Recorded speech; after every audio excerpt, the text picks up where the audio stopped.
입정안국론의 배경과 대의. 입정안국론은 니치렌 대성인이 39세 때인 1260년 7월 16일 당시 실질적인 최고 권력자 호조 도끼오리에게 제출하신 국주 간요의 서이다. 수신자.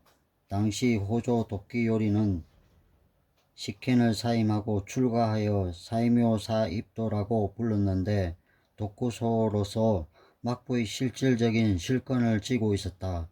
이것이 니치렌 대성인이 도끼오리에게 간요하신 이유라고 추측된다. 간요는 간언하는 것을 말하는데 상대방이 잘못을 지적하고 미망을 깨우쳐 올바른 길로 인도한다는 의미가 있다. 이 여서의 직접적인 수신자는 호조 도끼오리이지만 폭넓게 보자면 사회 지도층 전반이라고 배견할 수 있다. 더욱이 주권 재민의 현대에서는 주권자인 국민 한 사람 한 사람이 국주이며 이 여서의 정신을 외쳐야 할 대상으로 된다. 배경. 당시는 대지진과 대풍, 홍수 등의 자연재해가 이어지면서 심각한 기근이 발생했을 뿐 아니라 해마다 역병이 유행하는 등 민심은 흉흉해지고 민중은 고뇌의 늪에 빠져 있었다. 입정안국론 5서에 정가원년 태세정사 8월 23일 수레의 시각의 대지진을 보고 이를 생각함 어서 33쪽 이라고 씌어 있듯이 입정안국론을 집필하신 직접적인 동기는 바로 1257년 8월에 가마쿠라 일대를 덮친 정가의 대지진이다. 이 대지진은 전대미문의 피해를 가져왔다. 산이 무너지고 가옥이 파괴되었으며 땅이 갈라지고 하염이 치솟았다는 기록이 남아있다. 그리고 대지진 뒤에도 여진이 이어졌고 11월에도 다시 대지진이 일어났다. 게다가 이듬해인 1258년 6월에는 한겨울같은 추위가 밀려와 계속 이어졌으며 8월에는 가마쿠라의 대풍이, 교토에는 폭풍우가 덮쳐 심각한 농작물 피해가 발생했다. 10월에는 가마쿠라에 폭우가 쏟아져 홍수로 민가가 유실되고 많은 사람이 희생되었다. 또 여러 지방으로 기근이 확산되었고 역병이 유행하는 상태였다. 입정안국론을 제출하시기 전인 4월에도 가마쿠라에 큰 화재가 발생했고 6월에는 대풍이 휘몰아치고 홍수가 났다. 니치렌 대성인 자신도 이러한 민중의 고뇌를 목격하고 마음 깊이 아파하셨다. 대성인은 재난을 멈추게 하고 민중을 구제하는 길을 탐구하시면서 그릇된 가르침에 기이하는 것을 그만두고 정법을 사람들의 마음과 사회의 지주로서 확립하는 수밖에 없다고 깊이 확신하셨다. 대성인은 그 결론을 뒷받침하는 경문을 확인하고자 서루가 지방 시조가현 중앙부의 이아모토 지소사에 있다고 전해지는 일체경을 열람하신 뒤 입정안국론을 저술하여 호조 도끼오리의 척건인 야도야 입도를 통해 이 여서를 제출하셨다. 대의.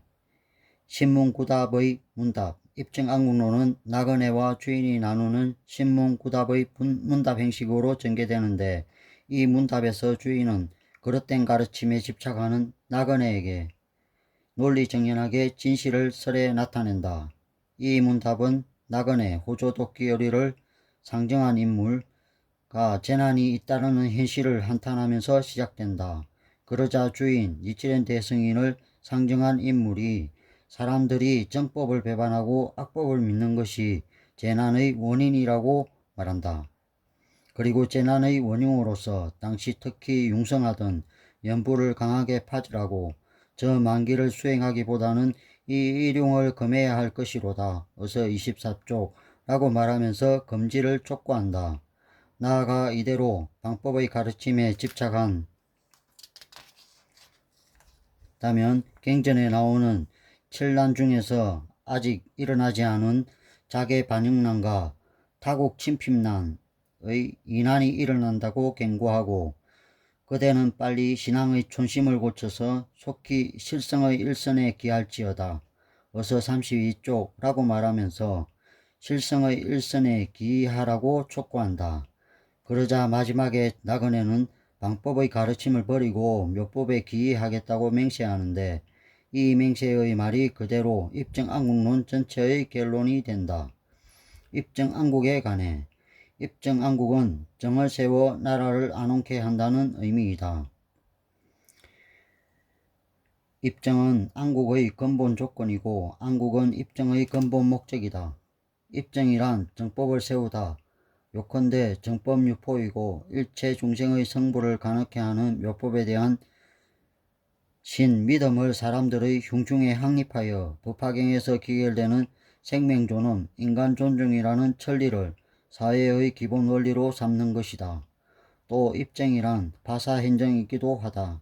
법화경의 만인성불, 만인평등의 정신에 어긋나는 가르침은 인간의 유대를 분단시키는 주의 사상이고 그러한 민중별 시의 가르침은 차츰 사람들의 마음을 침식하면서 활력을 앗아간다. 이러한 악을 타파하는 대화를 통해 사람들의 생명에 깃든 근원적인 미혹인 무명을 물리치고 정법을 사회에 확립하는 것이 가장 중요하다. 이 입증의 목적인 안국, 다시 말해 나라를 안穏게 한다란 사회 번영과 세계 평화 그 자체이다. 니치렌 대승인이 나타내신 안국의 국은 단순히 권력자를 중심으로 하는 체제로서의 국가라기보다는 오히려 민중의 생활터전인 국토를 가리킨다. 이 여서에 나오는 자개반역, 타국침핍의 두 가지 난에 대한 대승인의 경고는 비참한 전쟁으로 민중이 도탄의 괴로움에 허덕이는 사태를 어떻게든 막아야 한다는 대자비의 발로였다고 배견된다. 대승인은 나라를 표현하실 때 큰 입구 몸에 임금왕을 쓰는 국이나 큰 입구 몸에 혹혹 정을 들고 국경과 토지를 지킨다는 뜻을 쓰는 국이라는 글자보다 큰 입구 몸에 백성민을 쓰는 국이라는 글자를 많이 사용하셨는데 현존하는 친피러스 전체의 약 80% 정도나 된다. 또 이 민중 중심의 국가라는 사고방식은 당시의 일본에 국한된 것이 아닌 공간적으로는 전 세계에 시간적으로는 미래 영원에 걸쳐 있다. 어디까지나 민중과 동거하고 민중에게 주목하는 것이 대승인의 불법이다. 그리고 대승인이 나타내신 입증안국을 실현하는 일이야말로 창가학회의 사명이다. 후세에 의탁한 평화 건설의 정신. 니치렌 대승인의 생애의 걸신 행동은 입증안국론으로 시작해서 입증안국론으로 끝난다고 일컫는다.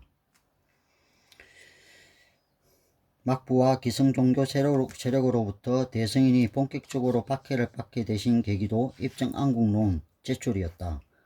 대승인의 관여에 대해 신문도 없고 채용도 하지 않았으므로 어서 355조 받아들이시는 일이 없었기 때문에 어서 1412조 라는 말씀처럼 막부는 결과적으로 묵살해버리는 태도에 일관했다.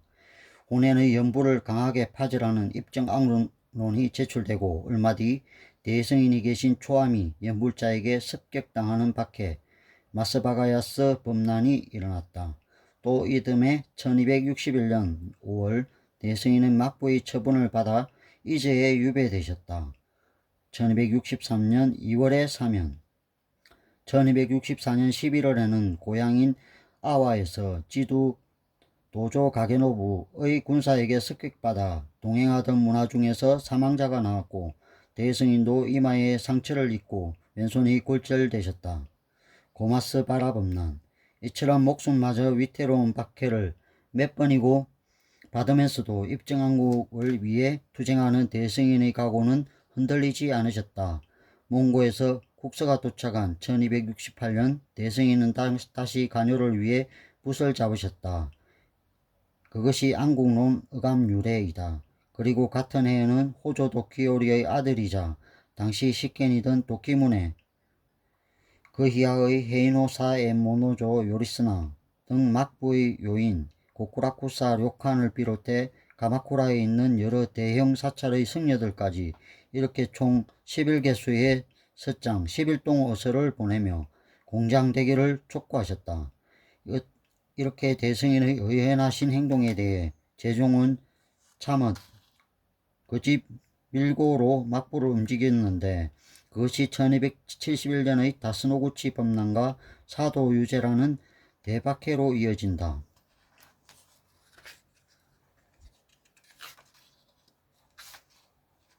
대승인이 인멸하시기 직전인 1282년 9월 25일 무사시노 지방 이케가미 도쿄 오타쿠 이케가미에서 마지막으로 강의하신 어서도 입증안국론이었다.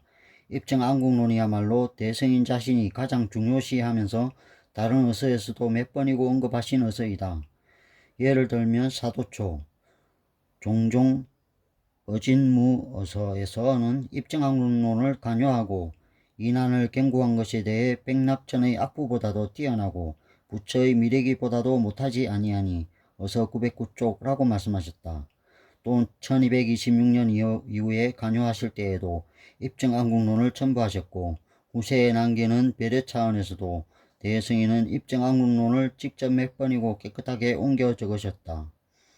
니꼬 상인도 대승인 어서의 10대부 중 첫 번째로 이 어서를 꼽으셨다. 대승인의 입증안국 정신은 700년의 시간을 거쳐 3대에 걸친 장가학계 회장의 부동의 정신으로 계승되었다.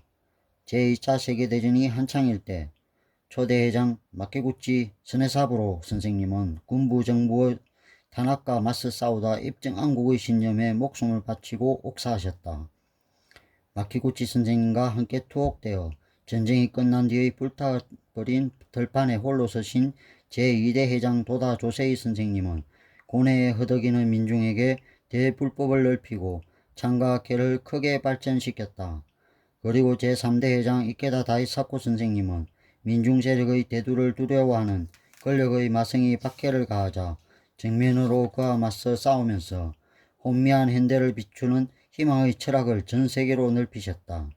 창가 사제의 불석 신명의 투쟁을 통해 니치된 불법은 국경, 문화, 언어의 벽을 뛰어넘어 모든 사람이 신앙하는 세계 종교로서 세계 192개국 지역으로 확대되었다.